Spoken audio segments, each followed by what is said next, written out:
How y'all doing today?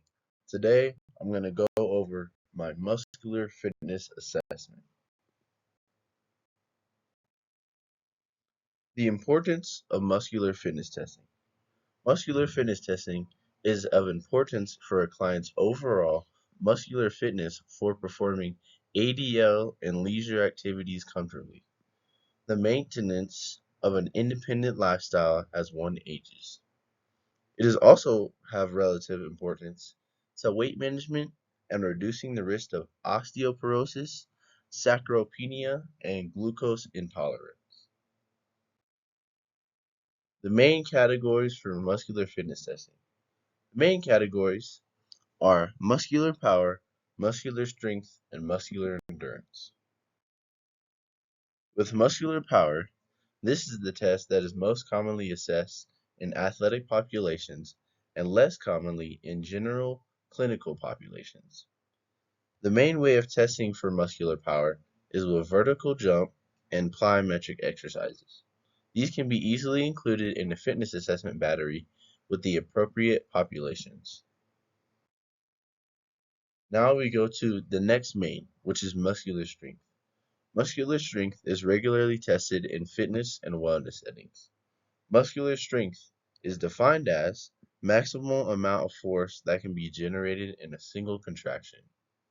And then we get to 1RM. This means 1 rep max. Muscular strength is typically tested in this 1 rep max protocol. The 1 rep max indicates the maximum amount of weight that can be lifted for one complete repetition and typically derived by a trial and error.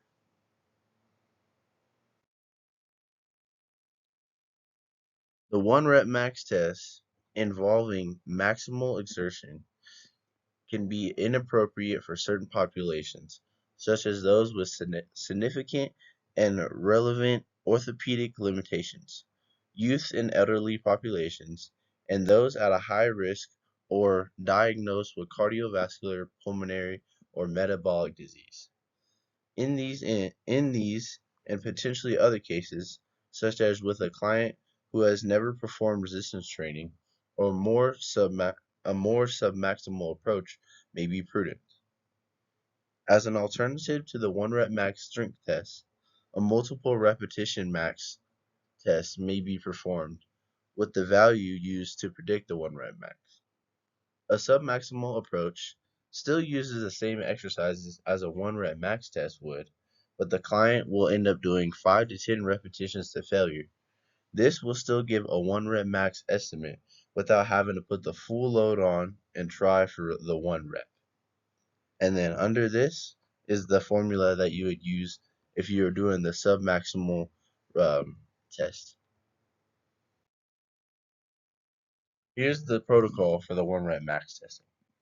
First, demonstrate and explain all procedures for the intended movement using only the bar, providing as much detail as necessary based on the experience of the client. Number 2, allow the client to practice the technique to allow for familiarization and incorporation of any technique correction required. Number 3, the first warm-up trial involves the client performing 5 to 10 repetitions with a load that the client reports as easy, corresponding to about 40 to 60% of the estimated 1 rep max load. Number 4, client should next rest for 1 minute. During the performance of active flexibility movements during the full range of motion are encouraged. Number 5, the second warm-up trial involves the client performing 3 to 5 repetitions at a load corresponding to about 60 to 80% of the estimated 1 rep max load. The client will then rest for 2 minutes while performing the active recovery movements. Then number 6, the third and final warm-up trial involves the client performing 2 to 3 repetitions with the load corresponding to 90 to 95% of the estimated 1 rep max. Then the client will rest from 2 to 4 minutes while performing the active recovery movement. Number 7, the first 1 rep max attempt is made after adding 5 to 10 pounds for upper body exercises or 10 to 20 pounds for lower body exercises to the load used after the final warm-up trial. If the client succeeds in lifting the load once but fails on the second repetition, the test is completed. If the client either fails on the first attempt or is able to complete a second repetition, continue the test after another 2 to 4 minutes rest period. Then, if another trial is warranted, the test will continue at either the next higher or lower load increment, depending on the exercise, until successfully completed, containing continuing to actively rest 2 to 4 minutes between each trial. Ideally, the test is completed within 3 to 5 testing steps. Number 10. Record the absolute 1 rep max value at the highest load successfully lifted for 1 repetition. Relative strength can be calculated by dividing the 1 rep max by the client's body mass, and this value can be compared to the established norms for upper body strength or lower body strength. Now we go to muscular endurance. Muscular endurance is regularly tested in fitness and wellness settings. Muscular endurance is defined as the ability to exert submaximal levels of force for an exerted duration or for multiple repetitions, and is typically assessed using calisthenic type exercises. For the test, this test typically involves calisthenic type exercises performed to either muscular failure or a failure to keep up with a prescribed cadence while maintaining proper form. Muscular endurance may also be evaluated using a set percentage of 1 rep max. For example, determining how many repetitions can be successfully performed using 70% of an individual's 1 rep max for any given exercise. It is suggested that an average completed repetition number with this load is about 12 to 15 repetitions. In muscular endurance tests, there is no single test that can evaluate full body muscular endurance. Thus, it is common to include multiple areas of muscular endurance assessment for upper body, lower body, and the core abdominal area.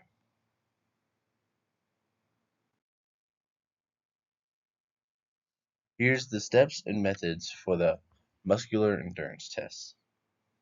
Number 1. The push-up test is administered with male subjects starting in the standard down position, which is hands pointing forward and under the shoulder, back straight, head up, using the toes as the pivotal point, and female subjects in the modified knee push-up position, which is legs together, lower leg in contact with the mat, ankles plantar flexed, back straight, hands shoulder width apart, head up, using the knees as the pivotal point.